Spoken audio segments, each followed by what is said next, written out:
Perhaps love is like the ocean, full of conflict, full of change, like a fire when it's cold outside, or thunder when it rains. And if I should live forever and all my dreams come true, my memory of love will be of you.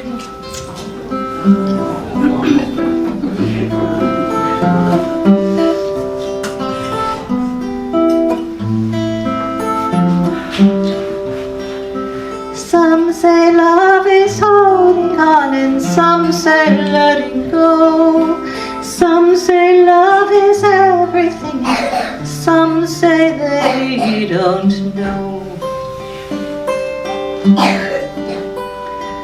Perhaps love is like the mountains, full of conflict, full of change, like a fire when it's cold outside, or thunder when it rains. And even if you lose yourself and don't know what to do, the memory of love will see you through. The memory of love will see you through.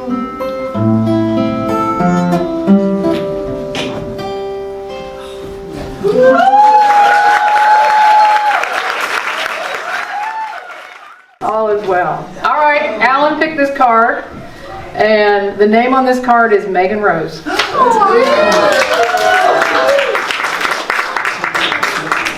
I didn't pick it. I didn't ask Alan. Alan chose it. Alan chose it. It's not my fault.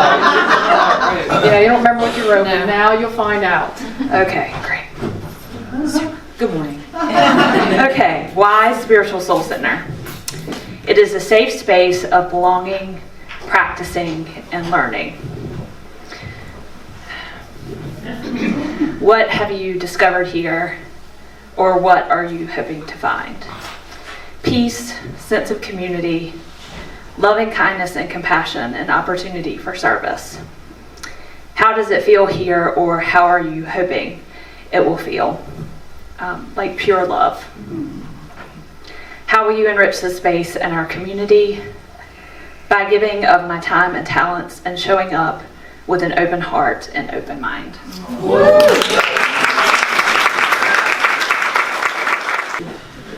We've built that place. We built it together. You know that. You know that. No one can build just that. No one can build just that. It's so good to see you all today. And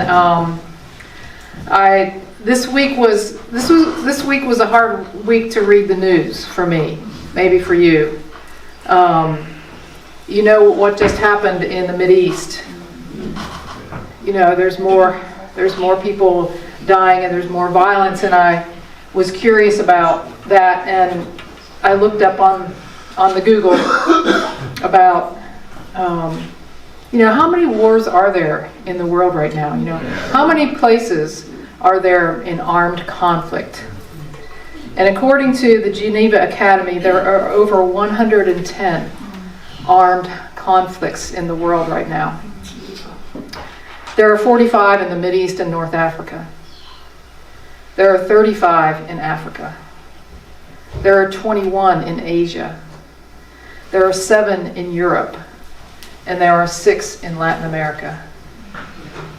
Some have been going on for decades.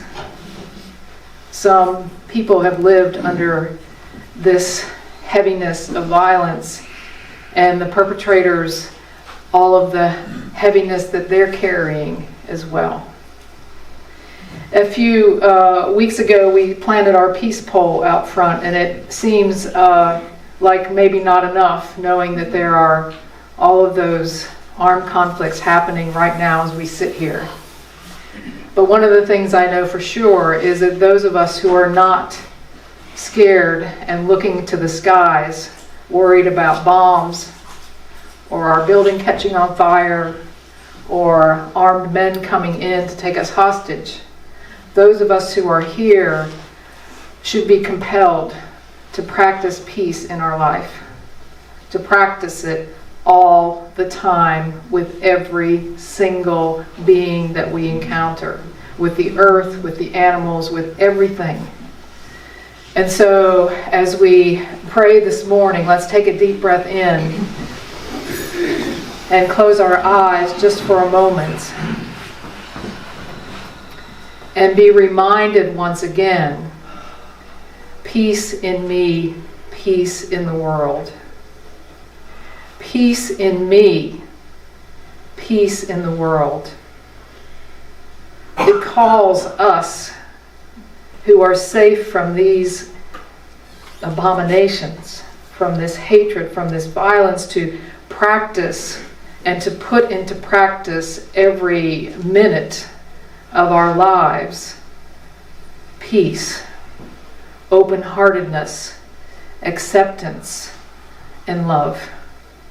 For in this way, with this vibration, we are a powerful, powerful force in the world.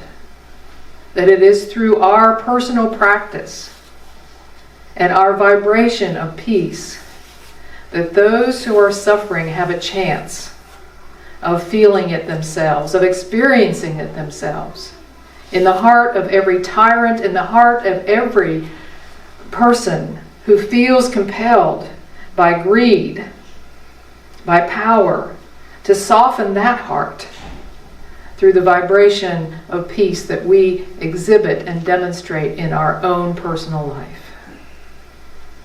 So for this, at this time, we recommit to exactly that, knowing that that is where our power lies, and the power of the divine through us to heal it all, to lift it up, to make us whole. And so it is. Amen.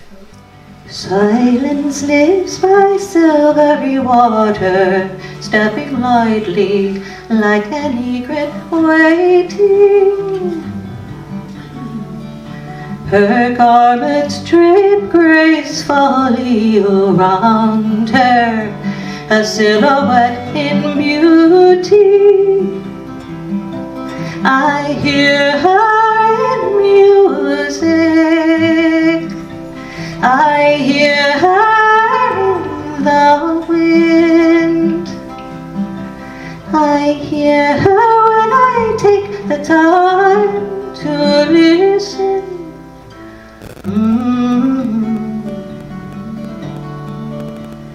Silence does not draw attention. She waits patiently for us to hear her wisdom. Silence allows me to be aware of the never-ending well within.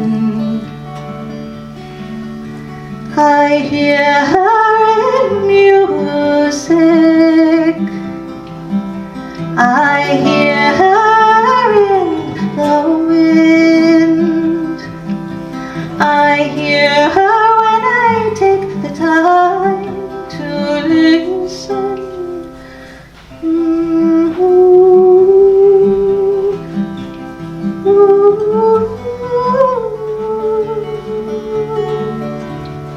Silence guides me to new ways of thinking. She opens me. Silence is the portal to imagination. She inspires me. I hear her in music, I hear her in the wind, I hear her when I take the time to listen.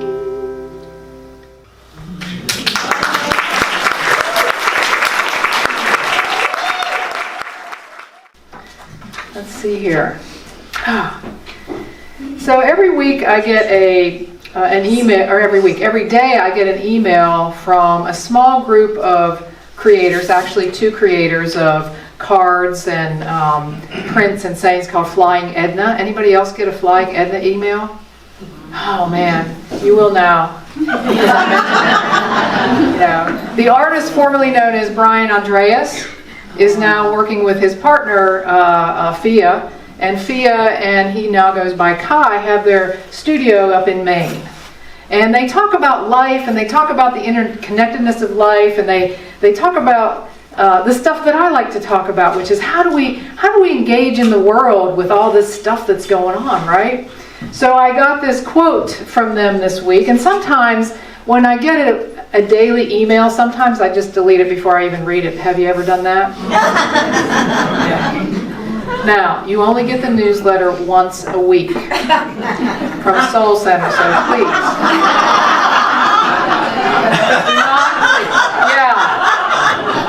Yeah. But every day. But this one caught me. This one caught me. And here's the quote that they had in their daily email. And of course, they had artwork to go with it. But let me just give you the quote.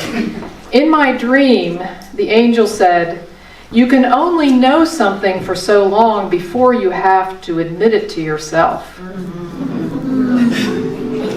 And I said, "Well, I haven't found any real time limit on that." And she laughed so loud that I woke up.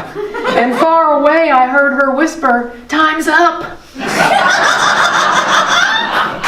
Time is up. Time is up. And I took that on. Time is up. It's time to admit whatever it is that I have yet to admit, that hard thing in me that I have not yet admitted to myself. Like, I'm not talking about admitting to somebody else. I'm talking about the first step, which is admitting to me. That hard thing. That thing that I'm scared to say to myself.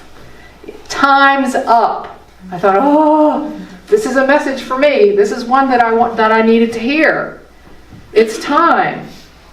But here's the other thing that I thought of as I thought of this quote, and that is, it's not about putting on rose-colored glasses.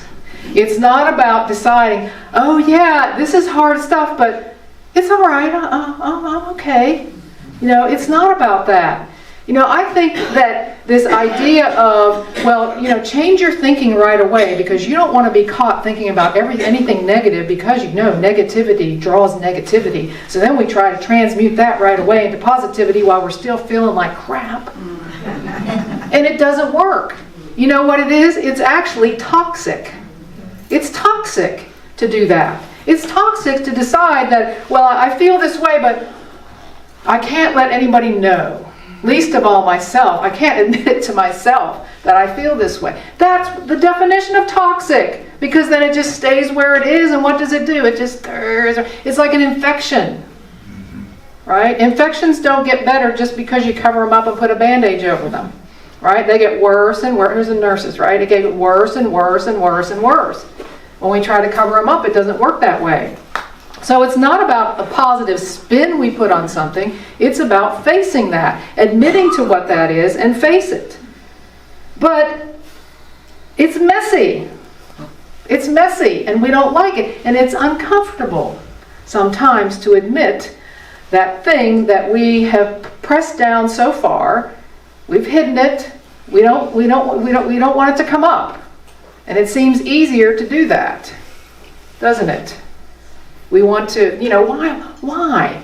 You know, when we have a terrible diagnosis, when cancer knocks on our door, when we have a hole the size in our heart, the size of a mountain because we lost somebody, why do we want to make that rosy? It's not rosy. It's not a rosy thing. You know, why in the middle of a disaster do we want to, when we're suffering because of it, do we want to tell somebody, yeah, everything's good. Yeah, everything's just, I'm good. I'm good. You know, why? Why, when our heart is just bleeding and hurt, do we want to say, no, I don't need any help. I'm okay. I'm okay. I'm dealing with it. I'm dealing with it really well. Or about this one. How about this one? Apologizing for crying. Why? Why is that our thing?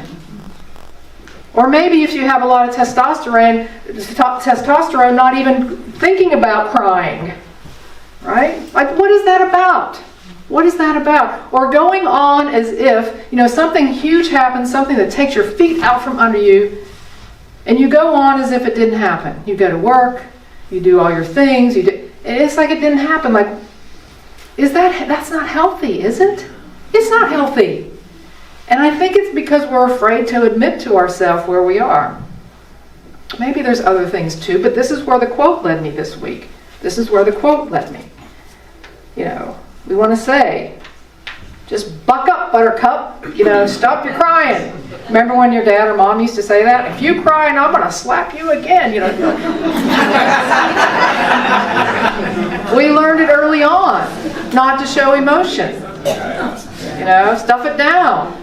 Well, now we're adults, by the way, so the statute of limitations has expired on all that. For everybody in this room, I see your age. We're done. Statute of limitations is over on that. Now, I'm not suggesting a big meltdown of this. I'm just suggesting that we stop pretending. That we stop pretending it's not in there. And that we stop chasing comfort by using denial. I'm suggesting that we learn to be okay in discomfort. That we admit to ourselves exactly that. How hard is it to say to yourself, I feel broken. I'm exhausted. I just can't see a way forward. Like, to admit to yourself that. That's not an easy thing, is it? But I have the antidote, and it comes from this quote from Rumi. Because this is what happens when you look at yourself honestly. And I can't make this stuff up. This is October 4th and October 6th from my calendar that's on my desk. And these are two of the quotes that apply directly to this message. That came first from Flying Edna, which was this week as well. This one's from Rumi. It says, "Don't turn away. Keep your gaze on the bandaged place. That's where the light enters you." You see? But we want to look away from that, right? We don't like that because it's uncomfortable. But this is saying, keep your gaze on the bandaged place. But this is what happens is, we're like this. So here's my props. Here's what we look like. Here's what it's looking like this, and like this. And we're all bandaged up. And we've got this on our legs, right? And we're falling apart. We're like, no, I'm good.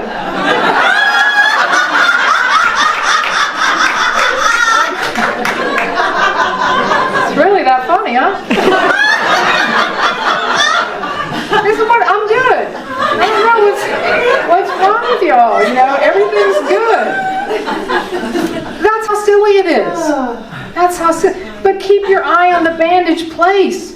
Maybe it's right here on my heart where this bandaged place is. Because this is where the light's going to come from. This is the place where it's going to happen. This is the place where it's going to happen. So keep your eye on the bandaged place. That's where you have some possibility. That's where you can admit to yourself, but not judge it. Let me wear this here. My heart is broken. I am sad. I feel this way. It doesn't mean I'm going to stay here for the rest of my life, but let me just admit that to you. Let me admit that to myself first. It doesn't really, admitting it to somebody else, that's another step. But admitting to myself, this is the way I'm walking around.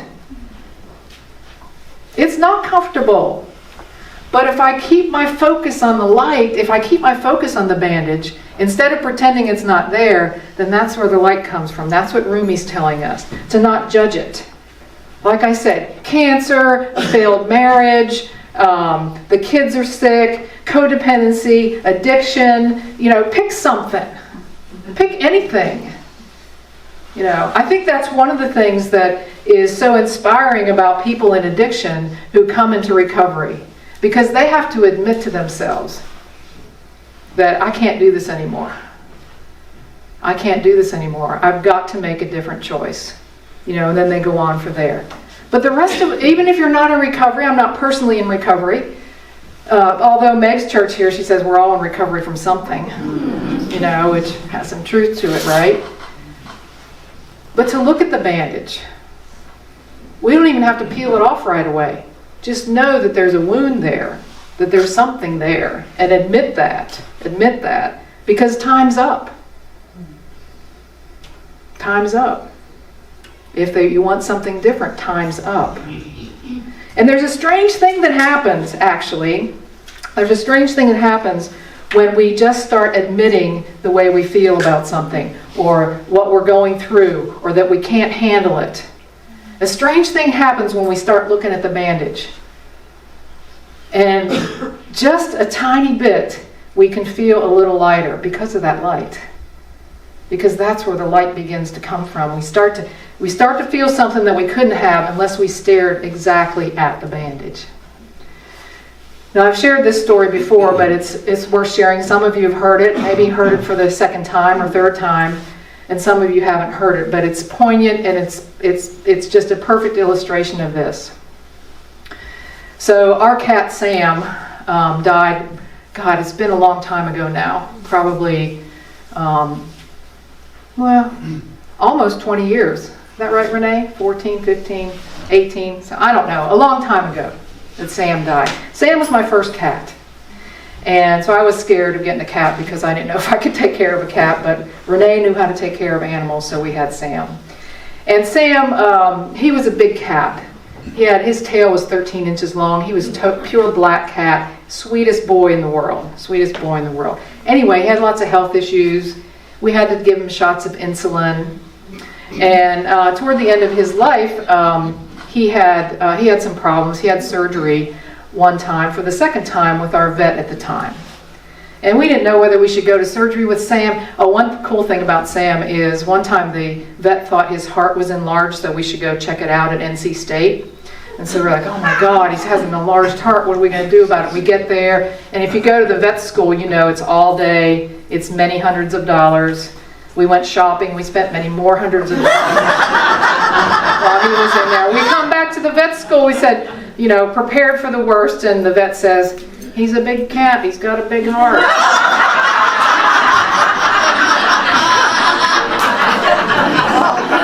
I love Sam.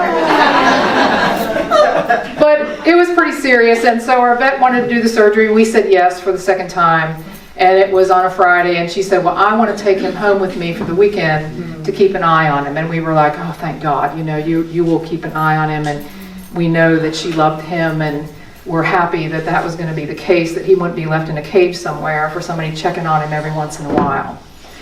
So that Saturday morning, Renee tries to get in touch with the vet, and because we wanted to go see Sam. And she was busy or something, and she said, well, I'll get back with you later. And she did get back with us later, and by the time she did get back with us, it was to inform us that Sam was no longer with us. So Sam had passed. To say Renee was pissed off is not even coming close to that. That she did not get in touch with us in enough time for us to see our own baby before he died. And she was just angry. Some of you understand that, right? I mean, she was angry. And at the time we were doing, we were doing a book group together with some women, and we were studying forgiveness. And Renee knew that she was going to need to forgive our vet in order for her to move on.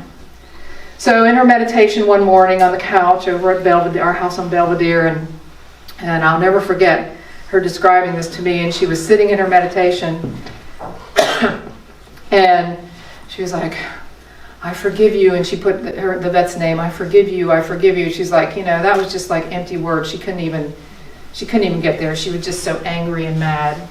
And she said, so what I did was I sat there and I decided to feel my anger and to feel everything I was feeling. And she said I did, and I was sitting there and tears were rolling down my face, and I was just there. See, she's almost crying now, and she hardly ever cries. Tears were just rolling down her face, and she was experiencing that feeling, admitting to herself the way she felt, that it didn't have to do with the vet, right? That it was all right here, this whole feeling that she was admitting to. And when she was done, after she used how many ever Kleenexes and how many ever tears dripped down her cheeks and onto her shirt, she said, I felt lighter. I felt like, this. To admit the way you're feeling, to experience the way you're feeling, and to realize it had nothing to do with the other person. You feel that relief? That relief. That's what admitting to begins. That's the light that came through the raw bandage of her heart.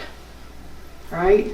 I mean, did she get up off that cushion and walk in and skip down into the kitchen and have breakfast? No. No. It was the beginning of the healing. It was the beginning of seeing the light. Right? It was the beginning of that. You have to be able to face the bandage, to not take your eyes away from it, whatever it is. This quote, just watch this moment without trying to change it all. You see? What is happening? What do you feel? What do you see? What do you hear? I believe that's what happened to Renee. I can't change the moment. I can be there. So I had a chance to do that this week as well, because this is on my mind, right? This is what I'm thinking about as I go through my week, and thinking about admitting to the way I feel about something, to what's coming up for me, what's in my heart, what's in my mind, what's in my body. And some of you know I'm a part of a group, a local group of ministers called Faith Leaders United. And we had a committee meeting this week about this Thanksgiving service that we're supposed to do together. And I have some opinions about, the celebration of Thanksgiving and how we tend, even from children, to sanitize the whole thing as if some pilgrims and Indians got together and shook hands, had a turkey, and everything was good. That's not what happened at all. That's not what happened at all. And if this group, as their description says, is about racial reconciliation, I thought, well, this is a grand opportunity. Because doesn't there need to be some reconciliation on the part of the white European settlers, of which I am a descendant, and the Native Americans who were here, and what we did to colonize the country? But I felt like it wasn't quite getting through to this group. I went with really good intentions, and we started to get there, but as I came out of that committee meeting, and then we were supposed to meet with the full group this week, I wasn't feeling good about it. I was feeling like maybe I jumped in too far too fast for what my expectation was. And that maybe this wasn't the time for me. That maybe I couldn't solve the issue. Maybe it wasn't mine to do. So I had some choices. I could admit that to myself, which I did admit it to myself. I said, Paula, do you really want to do this? Is this something you want to be involved in? And I decided no, but the second step was, how was I going to communicate that to the other group? Because my old MO would be, well, I just won't show up. You know that one, right? I just won't say anything. I just won't go to the meeting. I'll just kind of disappear. Well, that didn't feel good in light of this message of admitting to myself and then standing in that as well. And so I wrote an email to Rabbi Chaya Bender, who was sponsoring the meeting on Thursday, and I said this. I said, "Hi, Rabbi Chaya, I am not able to get to our meeting today. Apologies for the late notice. I've decided not to participate in our Thanksgiving event this year. Hope to see you at the next regular meeting in November. All is well, Paula." Now, I didn't go into a long explanation, but I felt like I was true to what I was feeling. I was willing to admit that I wasn't willing to participate.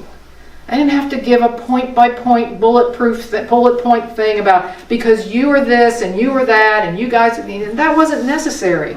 What I'm talking about is admitting to myself and stating with clarity what I'm willing or not willing to do. That's it. Not in judgment about myself and not in judgment about what will happen with that service at all. So it was It sounds simple, and it sounds like a simple little example. And when we practice in the simple things, admitting to ourselves, then we'll be able to practice in the bigger things as well. Right? I believe that. I believe that. So how do you do it? I think these two examples are very clear. Stop trying to change the moment. Take a moment. Make a choice in you. Like, you decide. No one can say, you need to admit to this. I mean, nobody can tell you that. But when you do, and when I did, and when Renee did in this example, and by the way, our household does not operate this way 100% of the time. You know, it's not to give these two examples as if we have transcended all of that. And then, it just happens to be two examples. One a little smaller, one a little more emotional, I think. But it takes practice to admit, to be okay in the moment, to not turn away, to keep your gaze on the bandage, because that is where the light is, that is where the wisdom is, that is where your true nature is, that is what you can use. Nobody else needs to fix it for you. You have it.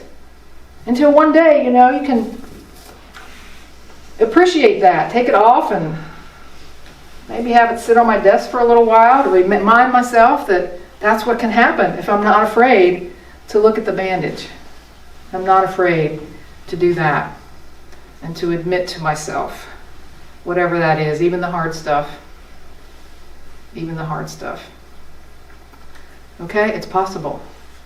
It's possible.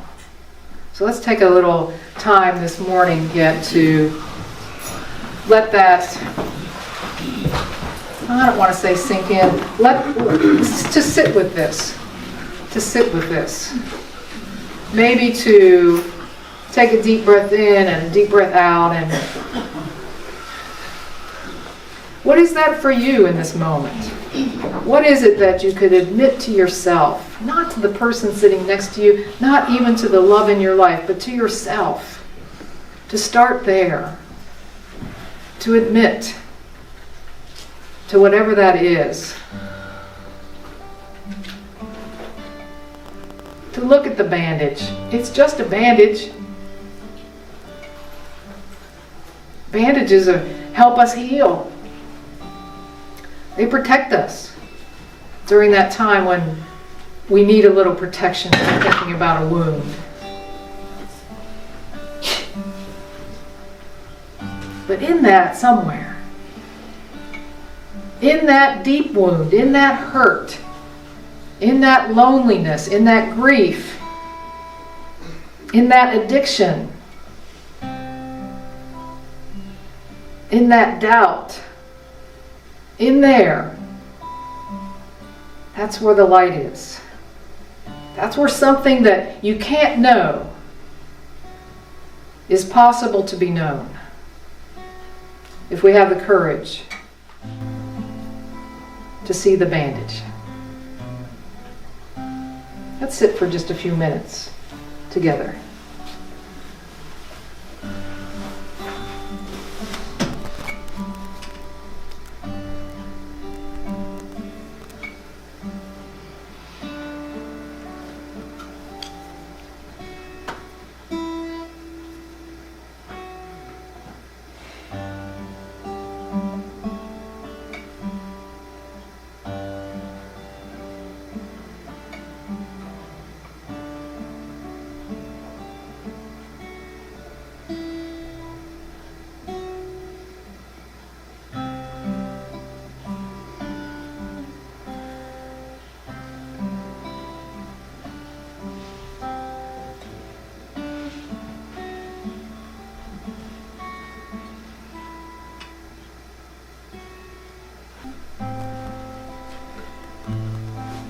The thing is this: to love life, to love it even when you have no stomach for it. And everything you've held dear crumbles like burnt paper in your hands, your throat filled with the silt of it. When grief sits with you, its tropical heat thickening the air, heavy as water, more fit for gills than lungs. When grief weighs you down like your own flesh, only more of it, an obesity of grief, you think, how can a body withstand that?